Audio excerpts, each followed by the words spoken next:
it can now be confirmed that Marvel Studios removed a controversial plot from an MCU project that would have had some very bad parallels to run alongside a real world pandemic we were all going through at the time it released.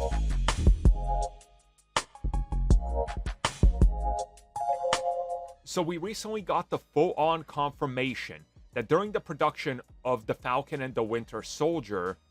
they were intending to use a virus that originated in New York City, and that the heroes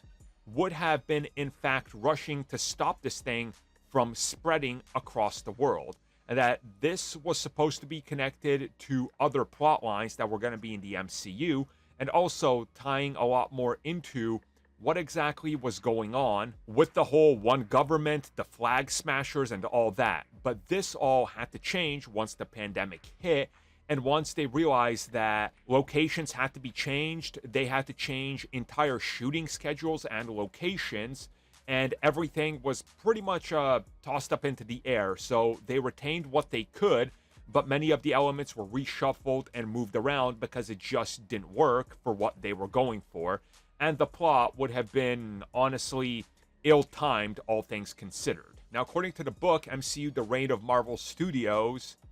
they allegedly were not that worried about the pandemic,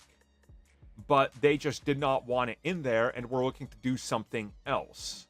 Now, I don't fully buy this, because they still could have went on with this, and we even see in that final episode that they released some sort of chemical and something's going on in New York, and it was rumored to be at least 2 episodes longer and somehow tie all together. So who knows where the truth is? I mean, it's probably somewhere in the middle of the reports and what Marvel Studios is saying. And there has been rumors that they want to go back to this plot, so maybe down the road they can revisit it and do the whole Mad Bomb thing, which, if you guys remembered, was going to deal with this chemical in New York, and then it spreads and it turns people more or less into mindless, rage-filled zombies, and the heroes would have to fight them, and then that would lead to some sort of big revelation, and who knows? It's all hearsay for now what the complete story was, but at least we know it was intended and then was scrapped. Marvel Studios says has nothing to do with the pandemic, but let's be real about this one. Like, the production of The Falcon and the Winter Soldier was Pandemic Productions LLC, so, you know.